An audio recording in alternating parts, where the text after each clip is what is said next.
오늘 말씀은 마태복음 6장 9절 말씀을 중심으로 해서 하늘에 계신 우리 아버지여 라는 제목으로 은혜를 나누고자 합니다. 우리가 지난 시간에 그러므로 너희는 이렇게 기도하라 라는 내용으로 우리가 몇 가지 살펴봤습니다. 자, 여기서 너희는 이라고 이렇게 표현되어져 있는 내용은 지금 그때 당시 기도하는 대표적인 두 가지 내용을 마태복음 6장 5절 보니까 외식하는 자의 기도가 있었고, 그리고 6장 7절 내용을 보니까 중언부언하는 기도가 있었습니다. 그래서 그렇게 외식하는 자와 중언부언하고 기도하는 그런 자와는 구별된 너희. 자, 그리고 두 번째, 이렇게 기도하라 하는 이 내용은 꼭 이렇게 기록된 대로 기록하는 내용이 아니라 방법을 말씀하고 있어요. 조금 더 구체적으로 표현하면 이러한 방식으로 기도하라 하면서 기도의 모델을 우리 하나님께서 보여주셨고, 그리고 세 번째, 기도하라 하는 이 내용은 바로 올려드린다라는 번제의 그런 뜻과 맥이 상통한다. 그래서 이제 샤머니즘적 기도의 내용으로 빌고 비는 개념이 아니라 자기 자신을 드리는 그러한 기도가 바로 너희는 이렇게 기도하라 하시는 그런 말씀이다. 그러나 여기서 우리가 반드시 유념해야 할 내용은 이것은 명령형이고 또 현재형이다. 그래서 기도는 지금 해야 되는 거고, 그리고 이건 해도 되고 안 해도 되고 하는 내용이 아니라 반드시 기도는 이렇게 하라는 명령이 기록되고 있습니다. 그래서 우리가 이제는 하나님과의 관계 속에서 가장 중요한 신앙의 그런 핵심 내용이 뭐냐? 기도다는 거예요. 그래서 그렇다면 구약 전체에 나타나는 모든 주옥 같은 기도문들이 너무도 중요한데, 구약 전체에 나타나는 그 기도 전체의 결론이 뭐냐? 주님께서 가르쳐 주신 기도다라는 사실을 우리가 깨닫고, 이제 기도 중에 기도는 주님께서 가르쳐 주신 기도가 되겠죠. 계명 중에 계명은 십계명이고, 신조 중에 신조는 바로 사도신경. 이렇게 해서 우리가 세 부분은 신앙의 아주 황금과 같은 그런 내용이다라는 것을 우리가 살펴보면서, 오늘은 이제 주기도문 구성이 어떻게 되어 있는가, 그 구조의 내용을 우리가 살펴보고자 할 때에 첫 번째는요, 청원이라고도 하고 또 하나는 부름이다 이렇게 말하고 있어요. 그러니까 우리가 기도하는 대상이 누군가, 그 대상을 부르는 부름이 이렇게 시작이 되어지고, 두 번째는 불렀으면 간구하는 내용이죠. 그래서 기도의 내용을 크게 이제 6가지로 우리가 살펴볼 수 있습니다. 물론 7가지로도 본을 견해도 있어요. 그러나 우리는 6가지 관점으로 우리가 살펴봅니다. 근데 이 6가지 내용도 전반부 3가지, 하나님을 향한 기도, 그리고 또 3가지, 사람을 향한 사람에 대한 그런 요구를 하나님 앞에 드리는 기도의 내용이 소개되고 있어요. 그래서 총 6가지 내용, 이 부분들을 우리가 이제 구체적으로 이렇게 살펴봅니다. 그리고 세 번째 내용은 속령 부분이죠. 그래서 부르고 그리고 기도하는 내용 못지않게 참 중요한 내용이 뭐냐? 속령 부분이에요. 그래서 크게 3가지의 그런 어떤 구조, 부름과 그리고 간구와 속령, 이 구조로 우리가 살펴볼 수가 있습니다. 오늘은 이제 구체적으로 전체 구조의 서론 부분에 해당되는 바로 부름 부분, 이 내용이 3단어로 이루어졌어요. 자, 6장 9절 내용을 보니까 하늘에 계신 우리 아버지여 라고 세 단어로 기록되고 있어요. 그래서 이 하늘에 계신 우리 아버지여, 이 내용을 원문 내용으로 보면 파테르 헤몬호 엔토이스 우라노이스 이렇게 표현되어 있어요. 그러니까 가장 먼저 기록된 단어는 뭐냐? 파테르라고 하는 단어, 이것을 번역하면은 아버지 이렇게 표현하고 있는 거죠. 그래서 가장 이제 우리가 기도할 때 중요한 내용은 뭐냐? 우리의 기도를 들어주시는 대상이 누구냐? 바로 그 대상이 어떠한 분인지 우리가 알고 기도하는 것과 모르고 기도하는 것은 너무나 차이가 있다는 거죠. 그래서 맨 먼저 아버지여 라고 기도하고 있는 그런 내용을 우리가 살펴봐야 되는 거죠. 그래서 이제는 대상이 없이 기도하는 그런 경우가 있어요. 이것은 마치 우상숭배하는 내용하고 다를 바가 없습니다. 그러니까 대부분 좀 폼낸다고 그냥 오늘 또 살아셔서 이렇게 해가지고 그냥 이름 이렇게 부르지 않는 그런 내용들이 가끔은 우리가 살펴봐요. 그것은 아주 온전치 않는 그런 내용. 그러니까 가장 먼저 우리의 기도를 들으시는 대상이 누군가? 바로 그 대상이 첫 번째 나와 있는 단어가 뭡니까? 아버지여 라고 이렇게 부르고 있는 것을 우리가 살펴볼 수가 있습니다. 그렇다면 이 아버지 속에 들어가 있는 의미가 무엇인가? 이게 굉장히 깊은 의미가 들어가 있어요. 자, 우리가 잘 알겠지만 1세기 당시에 아버지라고 부르던 그 아버지의 내용은 어떤 의미냐? 바로 온 가정을 책임짓는 그런 부양자의 그런 위치를 가지고 있는 자를 아버지 이렇게 표현해요. 그래서 아버지의 그런 어떤 내용은 우리를 낳아주신 분, 그래서 생명을 공급해 주신 분이 아버지잖아요. 그리고 낳아주실 뿐만 아니라 어떻게 진행이 됩니까? 이제 먹이시고 또 기르시고 그리고 보호하시고 그리고 또 어떤 내용을 보여줍니까? 공급해 주시고 필요한 내용들을, 그리고 또 한 가지 내용을 우리가 추가해서 본다면은 본을 보여주신 분이 누구예요? 아버지. 이런 그때 당시 아버지의 관점을 통해서 부르는 용어가 아버지 이렇게 표현하고 있어요.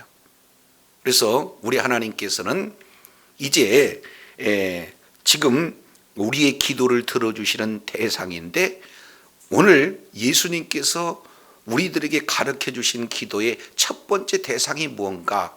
하나님을 우리는 뭐라고 표현한다? 아버지다 이렇게 표현하라고. 아버지다라고 우리의 기도를 들어주시는 대상이 아버지임을 분명히 가르쳐 주고 계신다라는 것을 보게 돼요. 이것을 예수님께서는 이렇게 표현합니다. 아빠 이렇게 표현했어요.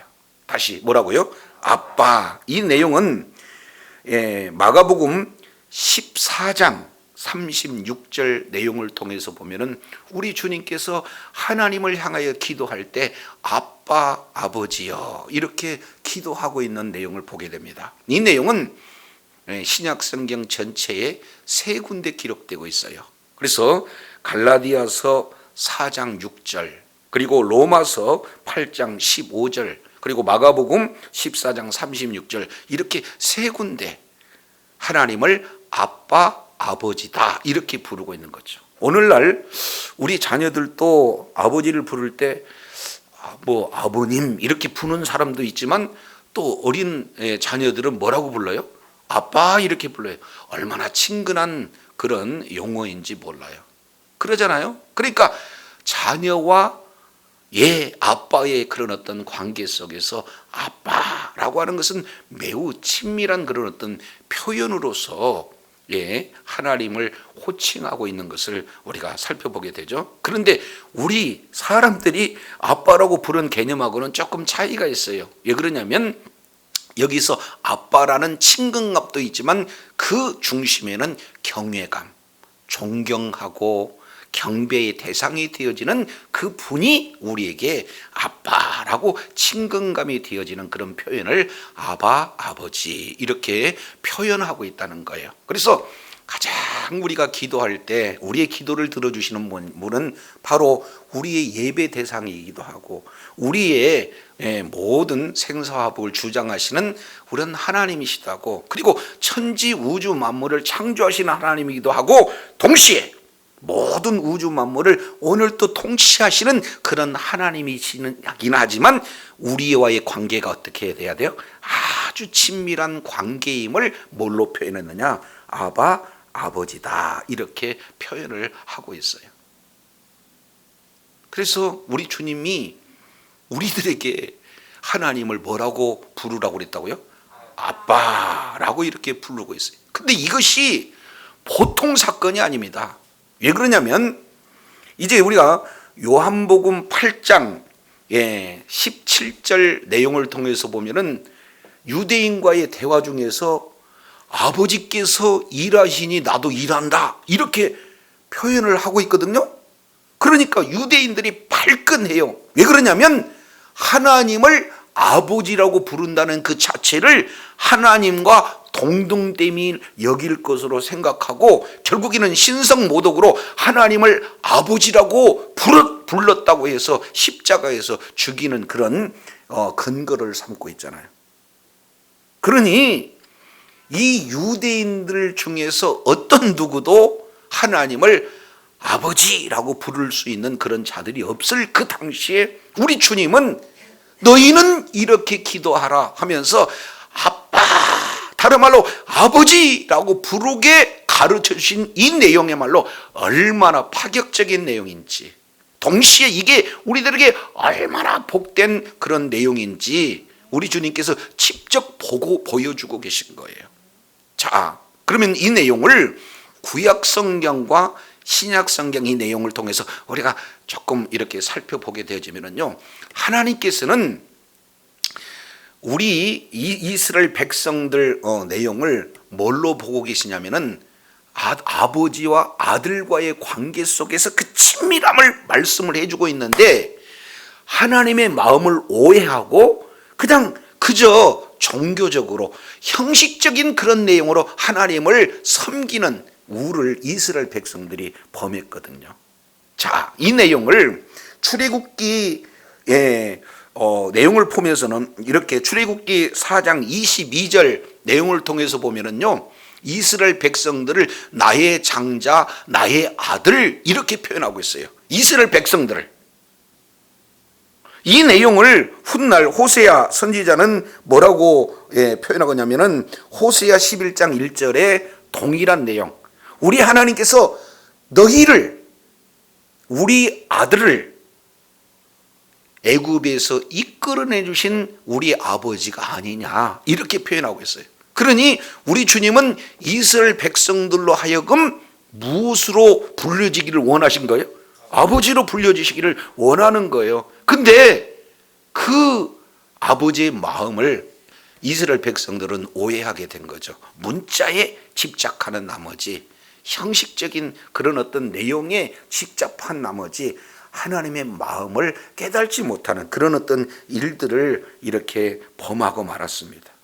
그래서 이 내용은 성경, 구약 성경 여러 군데 많이 있지만 그 중에 대표적인 내용 몇 가지만 말씀을 드린다면 이사야서 63장 16절 이 내용을 통해서 보더라도 하나님은 우리 아버지시다, 하나님은 우리 아버지시다 계속해서 반복해서 말씀을 하고 계셔요. 그러니 하나님은 우리 아버지요, 하나님은 우리 아버지요, 이 내용이 예레미야 3장 4절 내용을 보면은 나의 아버지 이렇게 표현을 하고 있어요. 자, 그래서 이제 구약 성경 맨 마지막 마무리를 짓는 그런 성경을 우리 말라기서 그러잖아요. 그래서 말라기서 1장 6절 내용을 보면은 제사장들에게 책망하시면서 이렇게 말씀하고 있어요. 나는 너희의 아버지일진데 너희가 어찌 나를 공경하지 않았느냐 이렇게 표현을 하고 계세요. 그래서 하나님께서 이스라엘 백성들을 향해서 나는 너희 아버지다. 세상에서도 부모가 자녀는 부모를 공경하는데 어찌 나는 너희 아버지가 되는데 너희는 나를 공경하지 않느냐, 이렇게 책망하고 계시는 것을 우리가 살펴보게 됩니다. 그래서 아버지는요, 생명을 주시고요, 또 아버지는 생명만 주시는 겁니까? 낳아주는 겁니까? 그냥 방치합니까? 길러주셔요.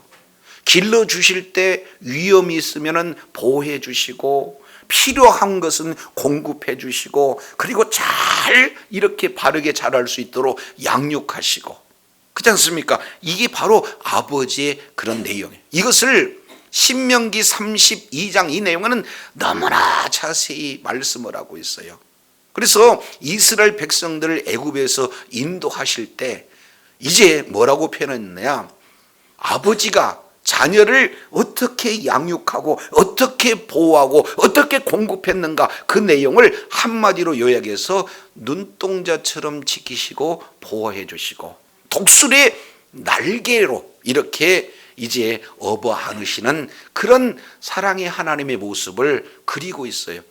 그래 이스라엘 백성들은 너희는 나의 누구다? 아들이다. 그리고 나는 너의 아비가 아니냐, 우리 주님께서 이렇게 말씀을 하고 있는 거거든요. 근데 10계명 중에 이제 3계명 내용을 보면은 나 외에 다른 신을 섬기지 말라, 어떤 것으로도 우상으로 이렇게 만들지 말라, 그 다음에 여호와 이름을 뭐 하지 말라, 망령되이 일컫지 말라 하는 이 조문으로 받아들이는 그런 어떤 내용이기 때문에 어떻게 하면 하나님을 잘 섬기고자 하는 동기, 의도는 좋았는데 그 다음부터 그들은 여호와라는 단어만 나오면은 어떻게 해요? 서기관들은 빌사할 때 붓을 빨고 거기에서 하나님 앞에 조아리면서 다시금 여호와를 쓰는 그런 어떤 내용이에요. 그래서 그들은 여호와라는 용어를 쓰지 못하고 뭐라고 표현합니까? 아도나이 이렇게 표현하잖아요.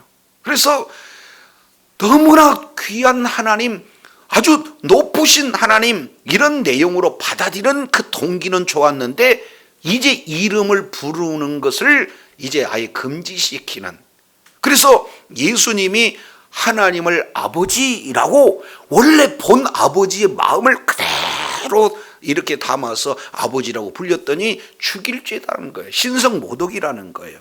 그래서 첫 번째, 하늘에 계신 우리 아버지, 우리 한글로는 그러지만 원문은 뭐예요? 파테르, 아버지야 라고 이렇게 말씀하고 있는 이 첫 하나가 얼마나 우리들에게 귀중한 내용인지 몰라요. 자, 그래서 이제는 사복음서 전체 내용을 통해서 보면은 예수님께서 하나님을 부를 때 아버지여 라고 부르는 내용이 무려 160회 이상 기록되고 있습니다. 겟세마네 동산에서는 하나님 앞에 나의 아빠 이렇게 부르는 그런 어떤 모습들을 우리가 살펴볼 수 있게 되는 거죠.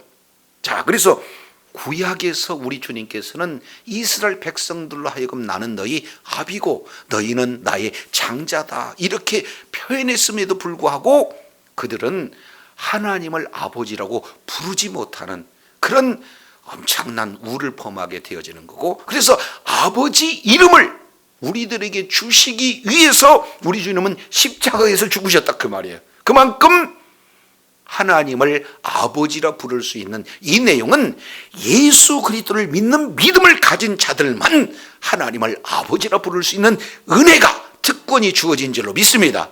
그래서 요한복음 1장 12절 내용을 보면은 영접하는 자, 곧 그 이름을 믿는 자들에게는 하나님의 자녀가 되는 권세를 주셨다 이렇게 말씀을 하고 계시는 거예요. 그래서 아까 말씀드렸던 로마서 8장 15절 내용을 보면은 성령께서 친히 우리에게 하나님을 아버지라고 부를 수 있는 그런 특권을 성령님으로 말미암아 이런 은혜가 주어진 줄로 깨달으시길 바랍니다. 그렇기 때문에 아버지라고 부른다는 것은 하나님 나라의 상속권을 가진 자예요. 믿습니까? 그렇기 때문에 하나님을 아버지라 부를 수 있는 이 놀라운 특권은 누구가 주신 거예요? 예수님께서 저와 여러분에게 주신 줄로 믿습니다. 그래서 우리는 하나님 아버지라고 부를 수 있는 놀라운 특권이 주어지게 되어지는 거예요. 자, 그래서 하나님께서 이제는 하나님을 아버지라 부를 수 있는 그런 자들을 향해서 어떤 은혜를 주었는가? 신약성경 딱 한 두 군데 찾아보겠습니다. 먼저 로마서 8장 보겠습니다. 로마서 8장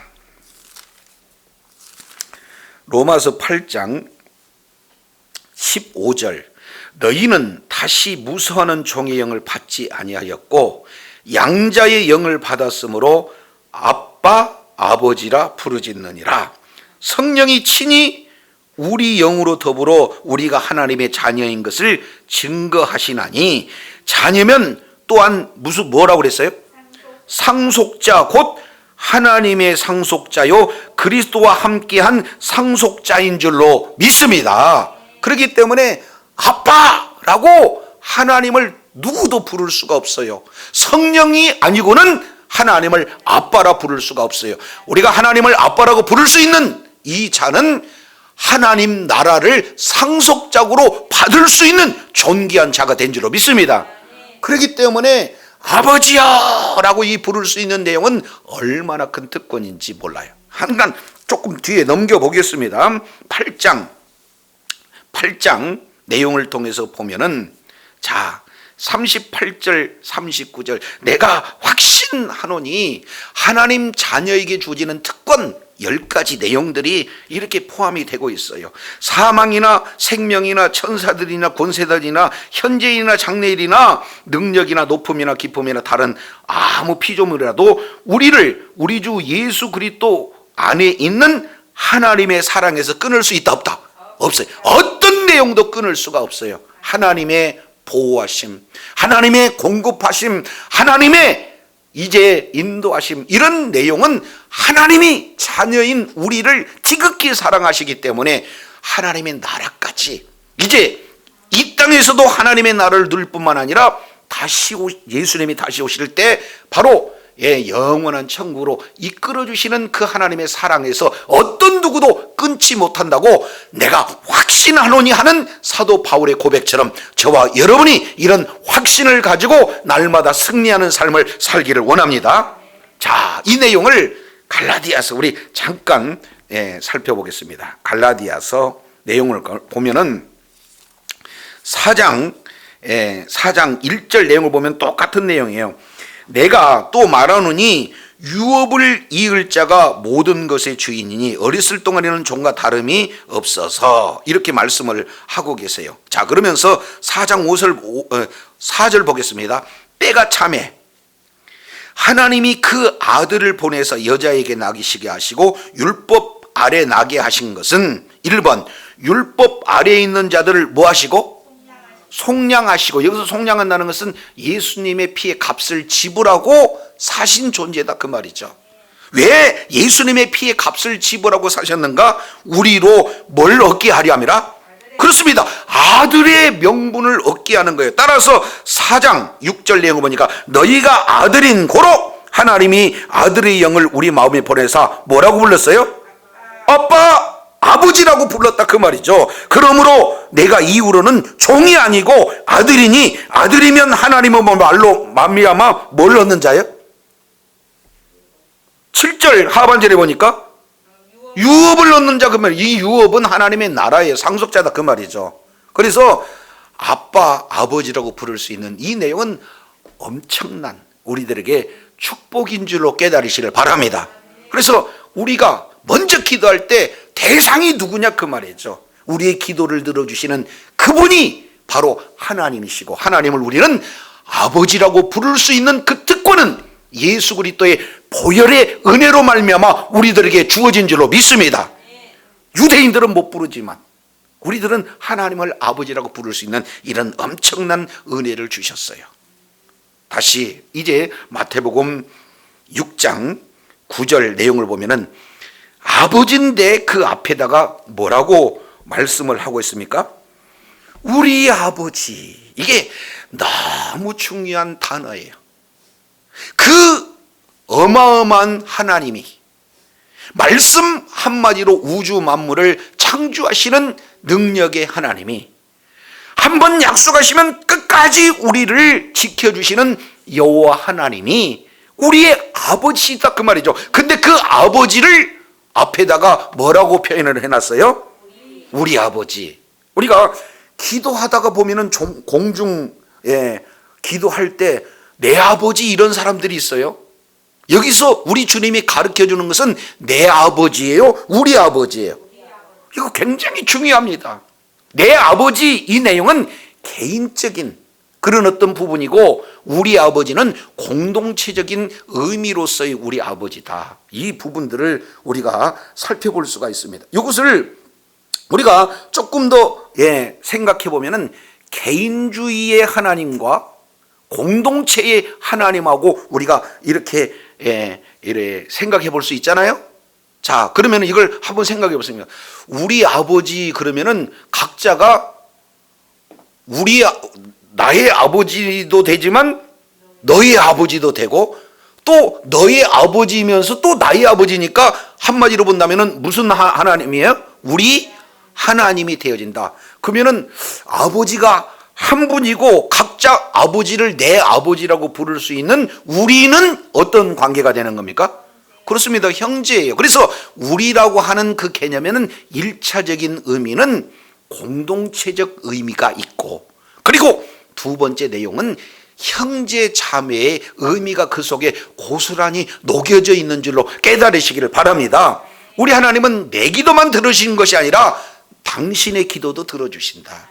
우리를 형제로 우리 주님께서 이제 인정하고 계시다라는 사실을 우리가 살펴볼 수가 있어요. 따라서요, 부모님의 자녀들 가운데 어떤 자녀는 소중하고 좀 말 안 듣고 속썩인다고 해서 안 소중하고 그러나요? 말 잘 들어도 소중하고, 또 부모님을 속색에 두고 소중한 자녀인 것은 분명한 거예요. 이 내용을 우리들에게 그대로 좀 한번 적용을 해보겠습니다. 그러면은 지금 나 아닌 당신도 하나님을 아버지라고 부르는데, 우리가 그런 사람들을 대상으로 진행을 한다 그러면은 조금 더 우리가 아버지의 마음을 품었다 그러면은 시기하고 질투하고 미워해야 할 대상입니까? 형제요 자매이기 때문에 바로 사랑의 관계의 하나가 되는 그런 형제 자매의 공동체가 되어야 될까요? 그러니까 우리 하나님 이 속에는 엄청난 그런 함의가 이 속에 담겨져 있다, 이렇게 말씀하고 있어요. 그래서 예수 그리스도를 믿는 믿음을 가진 자들은 지금 아직 성화가 덜 되어서, 아직 성장 성숙이 덜 되어서 때로는 또 속이기도 하고, 또 때로는 훔치기도 하고, 때로는 아주 그냥 뭐라고요? 미워하기도 하고 질투하기도 하고 그런 존재이다 할지라도 우리 아버지야라고 부리는 우리는, 그 사람도 우리도 모두 형제 범주 안에 있다는 사실을 기억하시기 바랍니다. 그렇기 때문에 우리 아버지라고 하나님 앞에 부를 때 이게 사실은 쉬운 내용만은 아니에요. 다 모두들을 형제로 안에서 하나가 되어지고 그 형제 안에서 주의 사랑을 나누는 그런 어떤 존재이기 때문에 누가 누구를 미워하고 누가 누구를 정죄할 수 있는 대상이 아니 된다라는 것을 우리가 살펴볼 수가 있습니다. 내 마음에 맞고 내 사상과 동일하고 또 나에게 잘해주고 이런 어떤 사람만 우리 하나님이 아니라, 때로는 내 생각과 맞지도 않고 오히려 나를 미워하고 시기하고 질투하는 그런 존재이다 할지라도 우리 하나님께서는 그런 자들과 하나가 되어지는 우리라는 표현을 하고 있다는 사실을 기억하시기 바랍니다. 예수님은 단 한 번도 우리 하나님이라고 해본 적이 없어요. 그런데 오늘 우리들에게 가르쳐 줄 때는 뭐라고 표현해요? 우리 아버지, 이렇게 가르쳐 주는 그 의도를 우리가 분명하게 알아야 된다는 것을 보게 돼요. 그러면은 그 우리 속에 세 번째 의미가 이것도 있어요. 우리 주님은요, 예수 그리스도를 믿는 믿음 안에 있으면 모두가 다 형제요 자매인 줄로 믿습니다. 아니, 예수님이 사역 현장 속에 예수님의 모친과 형제들이 와가지고 마가복음 3장인가요? 내용을 통해서 보면은 예수님, 어머니와 형제들이 찾아왔습니다. 이렇게 얘기하니까 예수님 뭐라고 얘기해요? 누가 내 형제요? 누가 어머니냐? 하면서 새로운 하나님 나라의 가족 공동체에 대한 내용을 말씀하실 때 뭐라고 표현하시던가요? 내 뜻대로 행하는 자라야 내 형제요, 내 자매다. 이렇게 말씀하고 있잖아요. 그래서 결국에는 예수 그리스도를 믿는 믿음을 가진 모든 자들은 형제요 자매인 줄로 깨달으시길 바랍니다. 그러면은 이 형제의 자매는 과거에도 예수님을 믿었고 현재에도 예수님을 믿는 믿음을 가진 자가 예수 안에 한 몸으로 공동체가 이루어지는 거 아니겠습니까? 그러면 앞으로 예수를 믿고 돌아올 자는 아닌가요? 그러니까 지금 현재를 기점으로 우리가 바라봤을 때는 저 사람은 아직 예수 안 믿어, 불신자야. 그런데 그 불신자도 예수 그리스도 안에 있으면 돌아오게 될 줄로 믿습니다. 하나님이 택한 자면 돌아온다 그 말이죠. 그 자도 잠정적으로 보면은 어떤 상태가 되어지는 거예요? 우리 가운데 포함되고 있어요. 이것을 조금 더 깊게 표현한다면은 돌아올 아들이기 때문에 이제는 여기에 하나님의 마음이 그 속에 담겨져 있어요. 그래서 우리 아버지여 라고 부르는 그 내용 가운데는 예수님의 지상 명령, 돌아와야 할 아들까지도 포함되어 있는 그런 내용이기 때문에 우리가 우리 아버지여 라고 하는 것은 내 아버지, 당신과 우리 아버지, 그리고 돌아올 모든 사람들의 아버지를 기억한다면 우리가 주님께서 우리에게 지상 명령을 내리시는 그 말씀에 순종하는 자리에 저와 여러분이 있어야 될 줄로 믿습니다.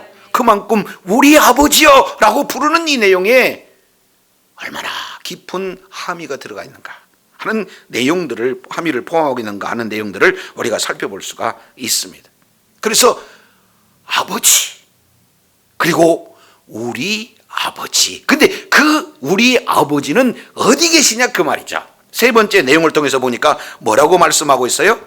하늘에 계신, 이렇게 말씀하고 있다 그 말이죠. 그러면 하늘에 계신다는 것은 어떤 의미입니까? 지금 우리는 가만히 보면은 이렇게요. 하늘에 계신 아버지 그러면은 이렇게 하면은 지금 여기는 안 계시고 어디 계시는 거예요? 하늘에 계시는 그런 의미로다가 우리가 생각을 할 수가 있잖아요. 그래서 성경에서 말씀하고 있는 하늘의 개념, 이 내용은 고린도 후서 내용을 통해 보니까 11장인가요? 그 내용을 통해서 보면은 사도 바울이 뭐라고 표현을 하고 있습니까? 3층 천에 대한 내용을 이렇게 말씀하고 있는 것을 우리가 살펴보게 됩니다. 그래서 사도 바울이 셋째 하늘, 이 내용이 고린도 후서 12장 2절 내용을 보니까 내가 그리스도 안에 있는 한 사람을 나오느니 14년 전에 그가 셋째 하늘에 이끌려 간지라, 이렇게 말하고 있어요. 그러니까 여기서 구체적인 내용을 이렇게 표현을 하고 있지 않지만 말할 수 없는 말을 들었다는 이런 어떤 표현들을 지금 하고 있는 것을 보게 되거든요. 그래서 셋째 하늘로 히브리인들은, 유대인들은 그 의식을 가지고 있어요. 그러면 그 내용을 통해서 우리가 살펴본다면 첫째 하늘, 이 내용은 이제는 공중에 대기권에 새가 날고 이제 이렇게 공기가 있는 그런 장소를 우리는 뭐라고 표현합니까?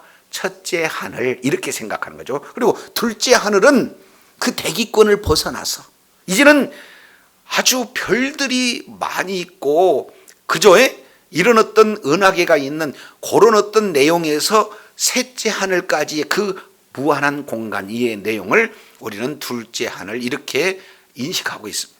셋째 하늘은 뭡니까? 그 넘어서 하나님이 계시는 영적인 세계, 이 내용을 셋째 하늘, 이렇게 표현하고 있죠. 그러니까 하늘에 계신 우리 아버지 했을 때 하늘에 계신다는 것은 첫째 하늘에만 계실까요? 아니면 셋째 하늘만 오늘 또 하나님 보좌가 그곳에만 있을까요? 아니잖아요. 여기는 하늘에 계신 이 내용은 첫째 하늘이든 둘째 하늘이든 셋째 하늘이든 하나님께서는 계신다. 어느 곳에든지 하나님이 계신다. 이 내용을 창세기 1장 1절 내용에 이렇게 표현합니다. 태초에 하나님이 천지를 뭐 하셨다? 창조하셨다. 그리고 창조의 이 과정을 하나하나 이렇게 설명하시면서 창조하고만 가만히 계시는 것이 아니라 창조한 내용을 우리 주님께서는 오늘 또 통치하고 계시는 줄로 믿습니다. 그렇기 때문에 통치하고 계시는 그곳은 어느 곳입니까? 하나님이 창조한 모든 세계예요. 자, 그런데 태초에 하나님이 천지를 창조하시니라 해서 우리나라는 천지 이렇게 표현하고 있지만 어떻게 했냐면 브레시트 바라 엘로힘 에트 하샤 마임 이렇게 표현하고 있어요. 그래서 에트 하레츠, 그러니까 땅과 그리고 하늘들 이렇게 말씀을 하고 있잖아요. 그러니까 하늘들이라는 복수가 이렇게 기록되고 있고 땅이 이렇게 표현되고 있어요. 그러니까 하늘들과 땅을 우리 하나님이 뭐 하셨어요? 창조하셨어요. 그러면은 우리가 문자 그대로 보면은 하늘들을 창조하셨고 땅을 창조하셨구나 이렇게만 보면 안 된다 그 말이죠. 히브리의 그 내용 중에 에트 법칙이라고 표현하고 있는데 이 내용을 조금 더 구체적으로 표현한다면 하늘들과 땅을 창조하신 그 내용의 의미를 조금 더 바르게 보면은 하늘들과 땅들 사이에 있는 모든 피조물을 포함해서 땅도 창조하시고 하늘들도 창조하시고 땅과 하늘들 가운데 있는 모든 우주 만물을 우리 하나님이 창조하신 줄로 믿습니다. 그러니까 창조주 하나님은 온 우주 만물의 주인이 되셔요. 그렇기 때문에 오늘 또 우리 주님께서는 통치하신 분이 우리 주님이신 줄로 믿습니다. 따라서 하늘에 계신 이 내용은 어느 특정한 장소에만 우리 하나님이 계시는 것이 아니라 이제 하나님은 어느 곳에든지 어느 시간대이든지 시간과 공간을 초월하시고 무소부재 어느 곳에든지 계시는 분이 우리 주님이신 줄로 믿습니다. 따라서 하늘에 계신 우리 아버지라고 얘기한다면은 우리가 눈을 뜨면 있는 곳, 우리가 기도하면 듣는 그곳에 우리 하나님은 계시고 우리의 모든 기도를 들어주신 분이 우리 주님이신 줄로 믿습니다. 그렇기 때문에 이제 하나님은 하늘에 계신 우리 아버지여 라고 이렇게 표현하는 이 내용은 창조주 하나님이고 통치하신 하나님이고 초월적인 그런 하나님이시기에 이 내용을 가장 본다면 가장 가까이 계신 분, 한번 다시 강조합니다. 가장 가까이 계신 분을 뭐라고 표현했어요? 하늘에 계신 우리의 아버지 이렇게 표현을 하고 있는 줄로 믿습니다. 자, 그러면 이걸 조금 더 적용해 보겠습니다. 하나님은 어디에 계시느냐? 지금 우리 아버지라고 하는 이 우리 가운데 우리의 기도를 들어주시는 그곳에 계시는 분이에요. 다른 말로 본다면 내 기도도 들어주시기 위해서 나와 가장 가까운 곳에도 있지만 당신의 기도를 들으시기 위해서 당신과 가장 가까운 그런 어떤 곳에 귀를 기울이시는 분이 우리 주님이신 줄로 믿습니다. 그렇기 때문에 내 기도도 중요하듯이 당신의 기도, 우리 모두의 기도를 우리가 귀하게 이제 여기시는 그런 하나님이시기에 나도 귀하고 당신도 귀하고 우리 모두도 귀하고 하나님의 자녀들을 우리 주님께서 끝까지 들으시고 이제 공급해 주시고 통치해 주시고 보호해 주신 그런 하나님의 모습을 하늘에 계신 우리 아버지여 이 속에 다 이렇게 포함시키고 있는 줄로 믿습니다. 따라서요, 이 말 한마디에 하나님 나라의 통치의 원리, 통치의 기준, 모든 내용들을 하나하나 다 담고 있어요. 그렇기 때문에 하나님의 나라 가운데 하나님께서 이제 우리의 기도를 들어주시는 그런 하나님 나라의 질서, 원리와 모든 통치에 관련된 운영하는 그런 모든 내용 것을 망라하고 있으니 정말로 주님 오시는 그날까지 있는 그곳에서 하나님 아버지, 하늘에 계신 우리 아버지, 이렇게 기도함으로 이제 오늘 또 우리의 기도를 들어주시기 위해서 이제 일하시고 늘 통치하시기 위해서 가까이 계신 주님과 깊은 교제를 진행하며 주님으로 말미암아 큰 기쁨과 주님의 은혜 가운데 가는 주의 사랑하는 자녀들이 다 되시기를 예수 이름으로 축원합니다. 기도하겠습니다. 하나님 아버지 감사합니다. 너희는 이렇게 기도하라 하신 이제 구체적인 아버지 하나님의 기도의 원리를 가르쳐 주시면서 가장 먼저 우리의 기도를 들어주시는 대상이 이제는 기도를 열어가는 황금문이다 라고 신학자들은 표현할 만큼 그렇게 중요한 세 단어가 하늘에 계신 우리 아버지라는 세 단어를 오늘 또 말씀을 통해서 일깨워 주시니 감사합니다. 유대인들은 이제는 형식적인 그런 어떤 신앙생활로 말미암아 하나님을 아버지라 부를 수 없었는데 예수님께서 이 땅에서 오셔서 우리들에게 하나님을 아버지라 부를 수 있는 놀라운 특권을 허락하여 주신 것 감사합니다. 이제는 하나님을 아버지라 부를 때에 그 하나님은 우리 하나님이시기에 나의 하나님도 되고 당신의 하나님도 되고 그리고 앞으로 이제 예수님 믿고 돌아올 모든 자들의 하나님이시기에 이제는 아버지 하나님 모든 자 한 사람이 다 귀한 존재요.